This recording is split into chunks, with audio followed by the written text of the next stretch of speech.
Hi, I'm Hayley Victoria and welcome back to my crime and policing channel. It's been so long since I've recorded a brand new video and I'm so glad to be back in my lovely chair in my beautiful book corner. I've not been very well, so I've not been ignoring you. I've just been pretty poorly. But I'm back fighting fit and I'm excited to get some new content out to you guys. If you could please let me know in the comments or on any of my social media accounts what you want me to cover next, that'd be super, and I can get those videos made for you shortly. If you can see the background in my video, you'll see I've got some little ghosties here, and that's because it's Halloween. It's a great time for us weirdos. Okay, so I just want to say before I get into the video, a massive thank you to all of you who have been subscribing, watching these videos, liking and sharing. It's blowing my mind, but it's also really fantastic. Thank you. My aim is to get to 1,000 subscribers by January. So that is the aim. Yes, we're almost there. Thank you very much to everybody for being part of my community. I really appreciate it. And the friendships I'm making are fantastic. So do please keep talking to me because, yeah, it's fab. Okay, in today's session, this has been requested on the community tab. So I will put polls and things like that on there for us to communicate. And you can let me know what you want me to cover. And this has been the top one in the latest poll. And that is arrests and processing of suspects. So we are now looking at arrests. I think I might have covered something similar, but I've done like 150 videos and most of my previous videos look like they're being recorded on an actual potato. So making a new one it's not a bad thing, is it? So yeah, welcome back. And I'm so glad that you guys are still there waiting for me to come back. Thank you. So yeah, we're looking at arrests. Now then, a lot of people think arrest is just like pretty, cut and dry. Someone does a bad thing, police person arrests them, puts them into custody, see you later. It's not that simple, unfortunately. There are many things that happen backstage and a lot of different processes to go through for all of the stages of processing somebody.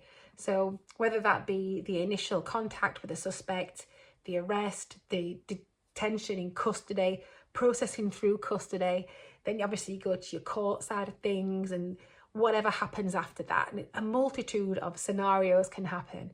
And we're going to cover some of the basic stuff. And yeah, any comments, questions, like I said, pop them in the chat below. That'd be fab. Okay, so arresting somebody then. What does it actually mean? Well, to arrest somebody, the dictionary definition is saying that you are seizing somebody lawfully and putting them in custody. So you're taking away their liberty.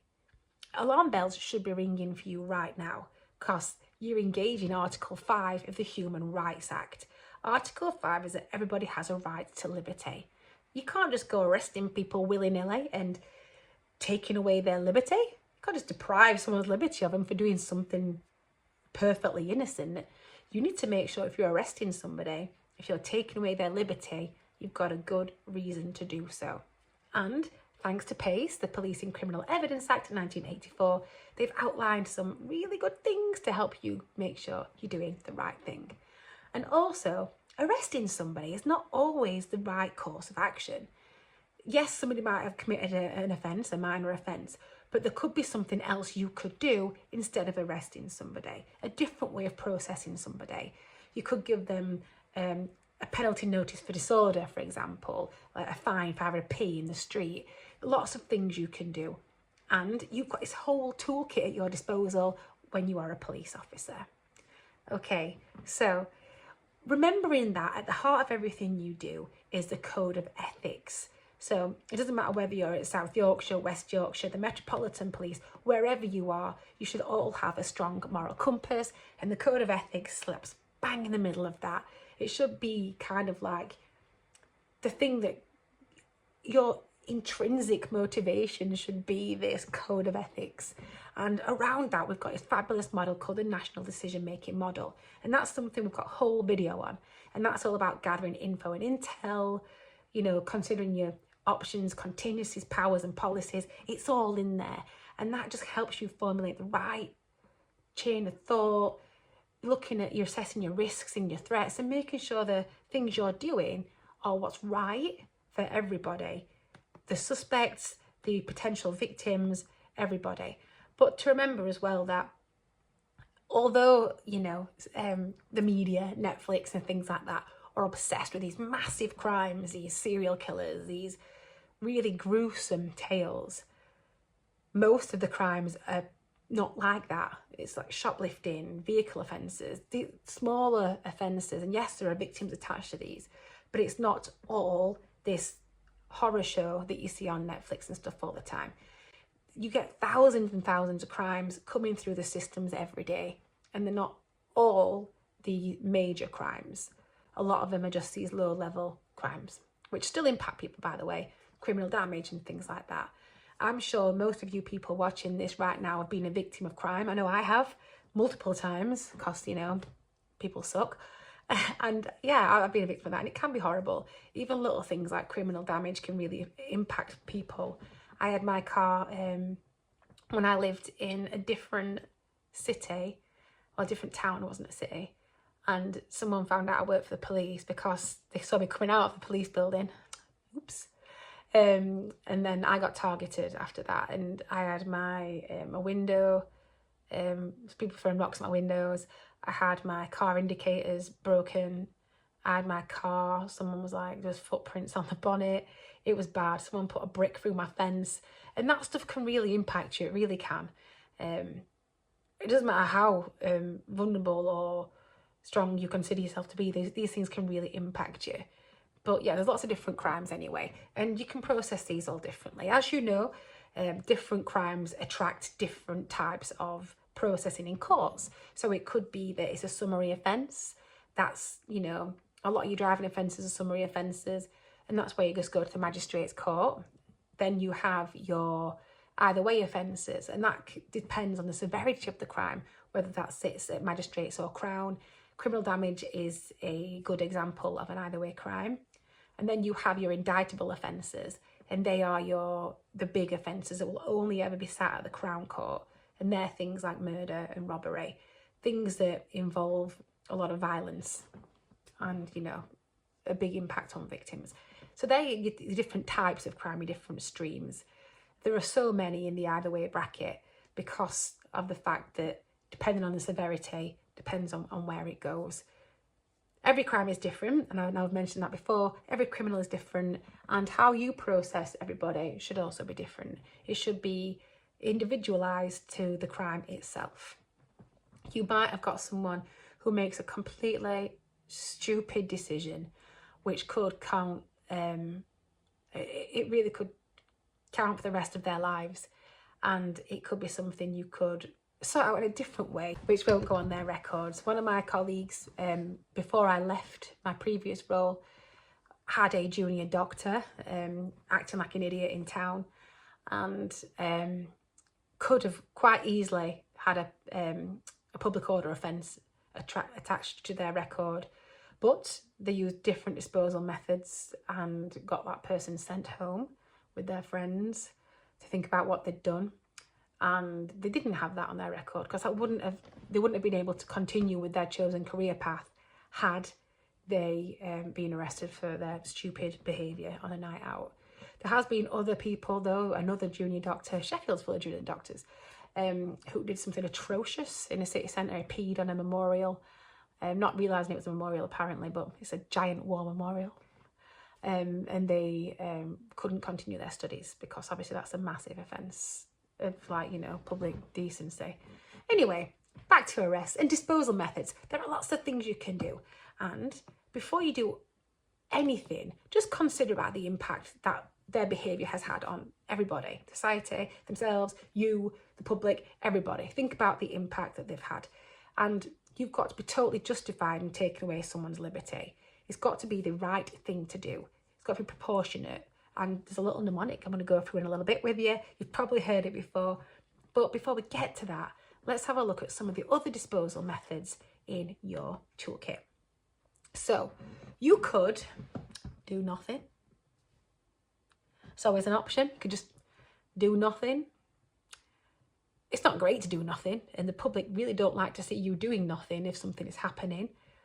Let's say you are on a high street, for example, or some drunk idiot is walking down the street being very silly, and you think, oh gosh, this could very easily fall into the drunk and disorderly or public order categories. However, I'm seeing walking down a path into a house. I could just let it go, let him sleep it off, end of story. Because you know, you've just had a call, you've got to go sort something much bigger out somewhere else. You can just do nothing.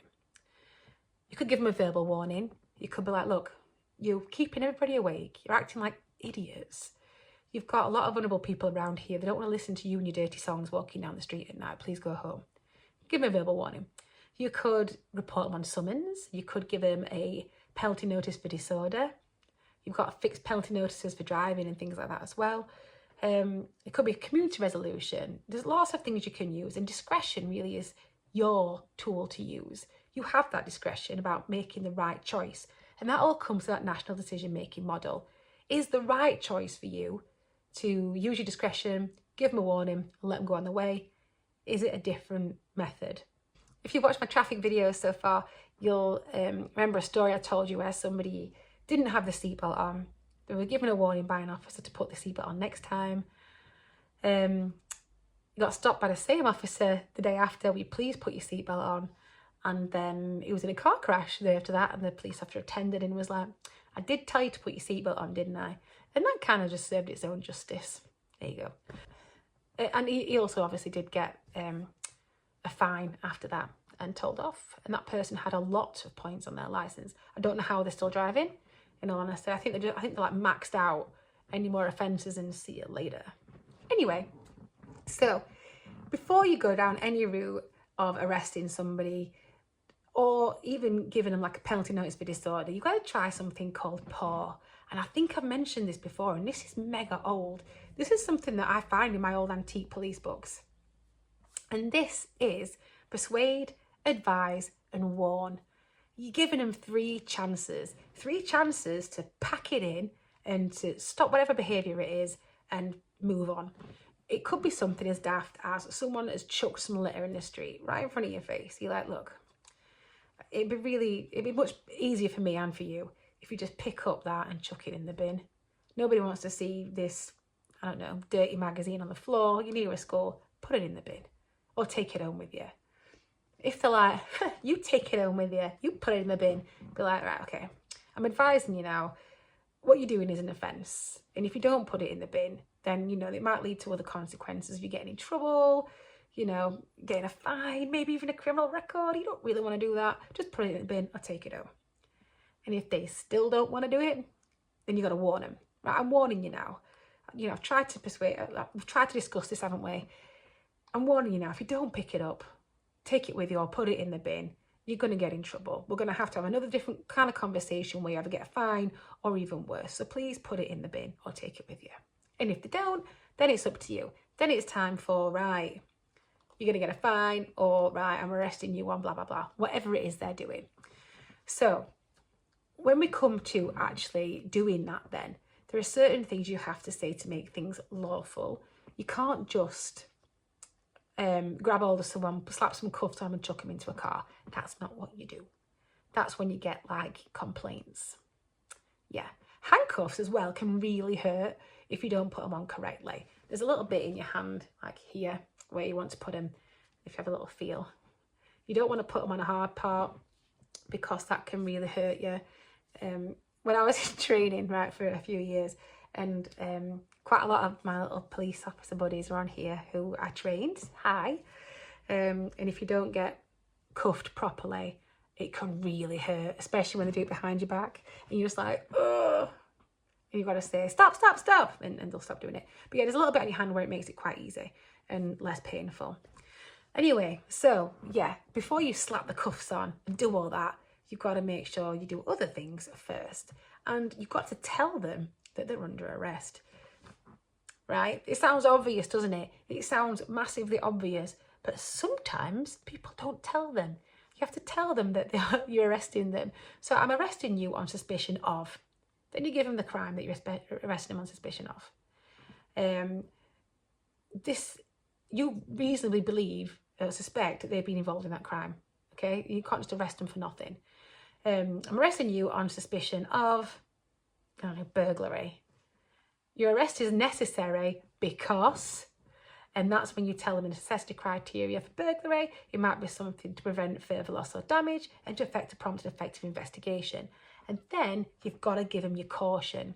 So if you remember this, I'm very super impressed. So you don't have to say anything, but it may harm your defence if you do not mention when questioned something which you later rely in court. Anything you do say may be given in evidence. Boom. Okay, so I'm arresting you on suspicion of burglary.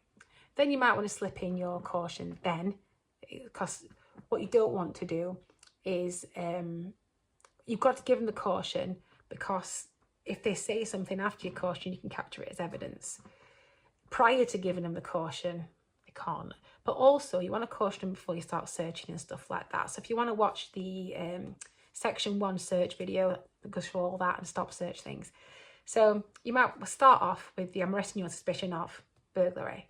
You don't have to say anything if it may harm your defence, but you do not mention when questioned something which you later relied in court. Anything you do say may be given in evidence. That's your caution. And then your arrest is necessary to prevent further loss or damage and to effect a prompt and effective investigation. Boom. There's your 3 things you need to do. Okay, considerations, however. Look at the situation of the victim, the circumstances of the suspect, all these things before you make an arrest to make sure it's justified, and you're using that national decision model all the time. So you're looking at your victim, you're looking at your suspect, you're looking at whether the suspect has any vulnerabilities or any reason why something that might be impacting their capacity to make decisions, the nature of the offence, the needs of the investigative process and public trust. So all these different things you've got to consider prior to arresting somebody. There's another mnemonic. I love my mnemonics, don't I? And this is plain. We've used this before in different scenarios. That's proportionate, legal, accountable, necessary, and ethical. These are the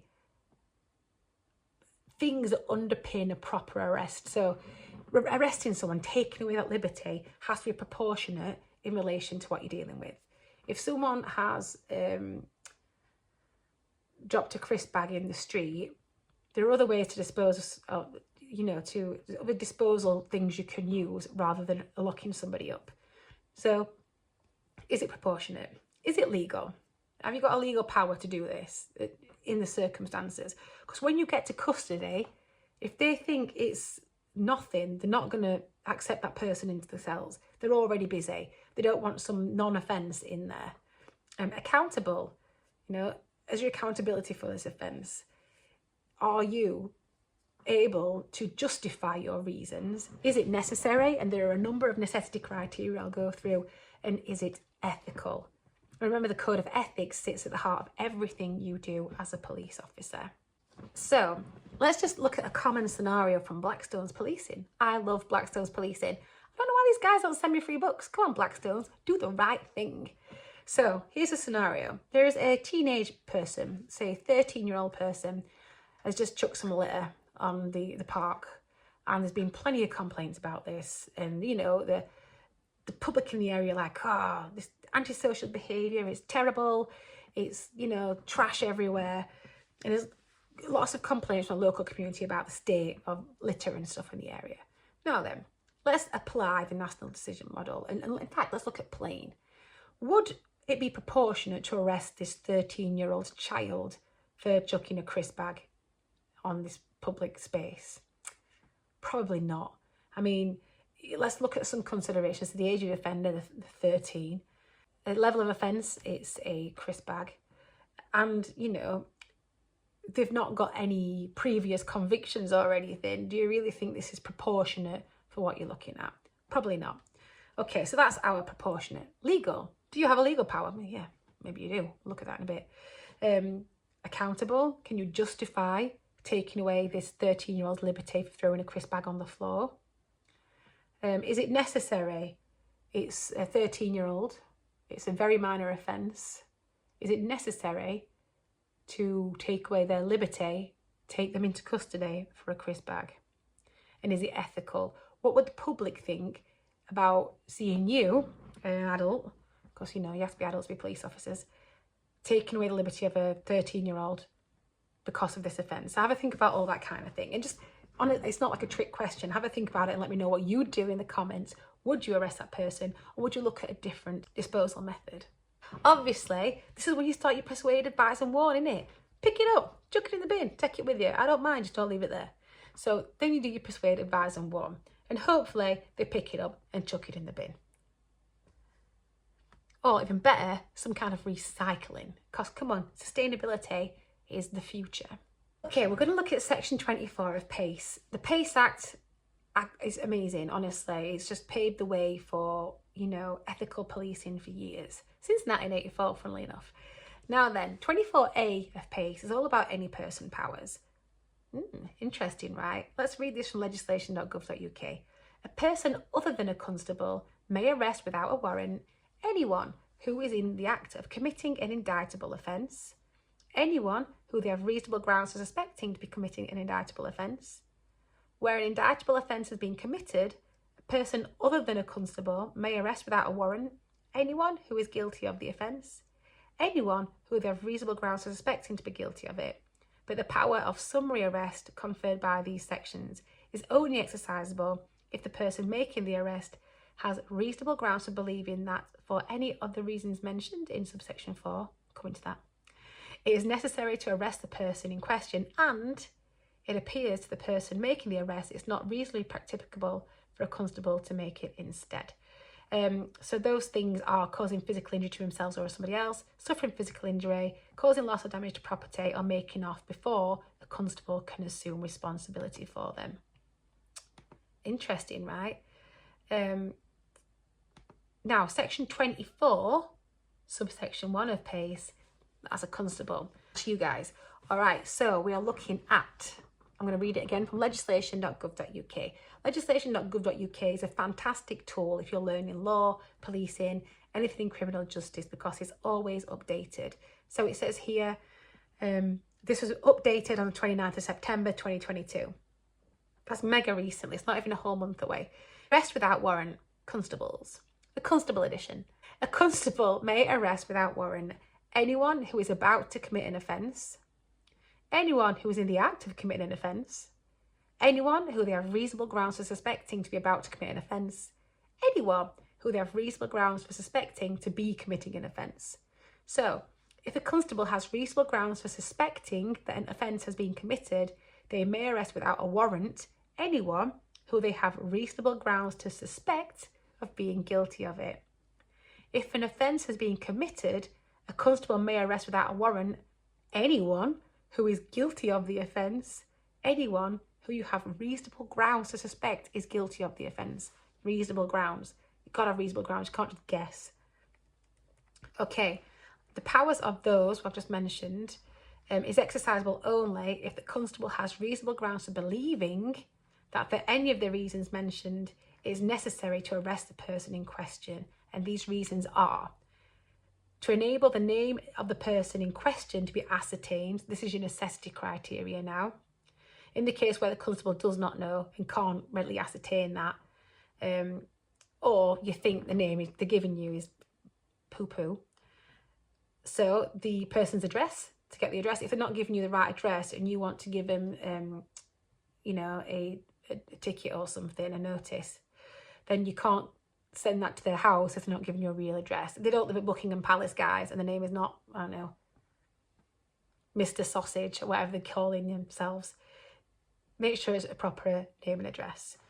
To prevent the person in question from causing physical injury to themselves or any other person, suffering physical injury, causing loss of or damage to property, committing an offence against public decency, or causing an unlawful obstruction of the highway. Oh, this is sending me back, this, guys. To protect a child or other vulnerable person from the person in question, to allow a prompt and effective investigation, this is the one that everyone uses all the time, of the offence or of the conduct of the person in question, to prevent any prosecution for the offence from being hindered by the disappearance of the person in question. So there you go. This is all super important. And the last bit I told you then is your necessity criteria. Your arrest has to be necessary. If you are in custody and you're presenting to the custody sergeant or whoever's at the desk, the detention officer, and you've got no necessity. They are not going to let that person in their cells because they have responsibility for everybody in there. And you can't just go and chuck people in there. That's not how it works. It's got to be ethical. And people in custody, by the way, are super helpful. So if you're not sure, ask them, you know, give them a ring. Oh, Sergeant, help me. And they'll guide you there. As I mentioned, you need to tell the suspect why it's necessary. And when you get to custody, you need to tell them why it's necessary because they're going to ask you. And they've got every right to do so. So I mentioned about name and address, right? So you can only arrest them for not, the necessity to arrest somebody can only be providing these details if you need those details. So if you need their details to send them a notice for disorder or something, a summary, you need to send a fine or something like that. If you need their details for that, then you've got a right there. It warrants taking away their liberty because they're not giving you that in order for you to do your job. If, however, there's no offence, so you're just talking to somebody, they can tell you whatever the name is, whatever they want. It could be Mrs. Squirrel. Because if you don't need my name and address for what you need to do in order to process what's happened, then you don't need it. So yeah, this is your necessity criteria. So let's go through those again. Ascertain a person's name. Ascertain their address. Now then, if you've arrested somebody, because they're not giving you all this, you've done your persuade, advise and warn. And I'm still not giving you my name and address because I just don't want to. Let's say you've caught me peeing behind a bin or something in town. I wouldn't do that, by the way, but you wouldn't believe at 2 a.m, right? All the pubs and stuff are kicking out in town. For some reason, the streets become a public toilet. Everyone pees in doorways, behind bins, in bushes. It's disgusting. Guys, there's plenty of bars. Go to the toilet. It's gross. Or just go home. Yeah, let's say you catch someone peeing in a doorway and it's, you know, it's gross. And you can process them for urinating in a public place. You're going to give them a penalty notice for disorder, but you need their name and address in order to do so. And if they're like, no, my name's, like I said, Mrs. Squirrel from 123 Piss Off Street, they'll be like, I don't really think that's your address, is it? And they arrest me because I persuaded, advised and warned, and I'm still being silly. Now I'm like, oh dear, I really don't want to spend the rest of the night in custody. I want to get a Domino's, I want to go to sleep. Then I might be like, you know what, my name's Hayley Victoria, I live this address. Here's my ID. They'll go, right, cool, thank you. Then they can de-arrest me and process me because they don't need to arrest me anymore. The necessity's gone because I've given them my name and address. Got it? Okay, so ascertain name and address. To prevent physical injury to yourself or another, obvious. Suffering physical injury, to prevent suffering physical injury. To prevent loss or damage to property. So if you've just arrested me for stealing, you don't want any more of that happening, do you? To prevent an offence against public decency. It could be, yeah, depending on what I'm doing. Prevent an unlawful obstruction of the highway. Protect a child or vulnerable person. To prevent any prosecution being hindered by the disappearance of the person in question. Am I going to make off? Have I done it before? Am I running away? Am I not playing ball? To allow a prompt and effective investigation of the offence or the conduct of the person in question. And prompt and effective investigation, by the way, people love that one, but in custody, they're going to want more. Because you're telling them it's going to be prompt and effective. They're going to ask you, how prompt is it going to be? And what you're going to do to make sure it's effective. When you go into custody, you're on their time. And you've got like 24 hours to get all your stuff sorted. There's a custody clock, right? And I'm going to do a proper video on custody stuff next. But they don't want you to just dump people in custody. It's not fair on the suspects, for a start. The people in those cells are people. They don't want to just be left in a cell while you just go off and, I don't know, get a Kit Kat or whatever. Your necessity is a prompt and effective investigation. How is it prompt? So how long are you going to be? And what is it you have to do in order for us to keep your suspect in custody? Your custody officers, I've mentioned it already, and your detention officers are really fair. And they do not like people being mistreated. And if they think you're just binning somebody off, they're not going to have it. So make sure you've got a proper necessity and is ethical in what you're doing. People, it doesn't matter if you've committed a crime or not, they are people. They're human beings and you've got to treat them as such. Okay, I think I'm going to leave it there because I've realised this is a 30-minute long video already. So this is arrests. Let's just go through some of the key things again. Prior to doing anything, make sure you do your persuade, advise and warn. Then look at your plain, proportionate, legal, accountable, necessary and ethical. Is it all of those? You're spinning that NDM wheel, as everyone always says in police training. Make sure you look at your national decision model. When you do arrest somebody, make sure you've got your three, the holy trinity of arresting. I'm arresting you on suspicion of, boom, right? Then whatever the offence is, burglary. And then you have to give them your caution. You do not have to say anything, but it may harm your defence. If you do not mention when questioned something which you'll later find in court, anything you do say may be given in evidence. Boom. And then your arrest is necessary, given your necessity criteria, in order for me to do a prompt effective investigation and to prevent any further loss or damage. Ta-da! Then, once you've arrested somebody, you're going to do a Section 32 search on them, making sure they've got nothing on them that can harm you or themselves. Then when you get to custody, you do a Section 54 search, but that comes next. Okay, thank you so much for watching. Please let me know in the comments anything you'd like me to cover next. As always, it's been amazing. Thank you so much for watching and being part of this little community. Stay safe, look after each other. Please don't commit any crimes.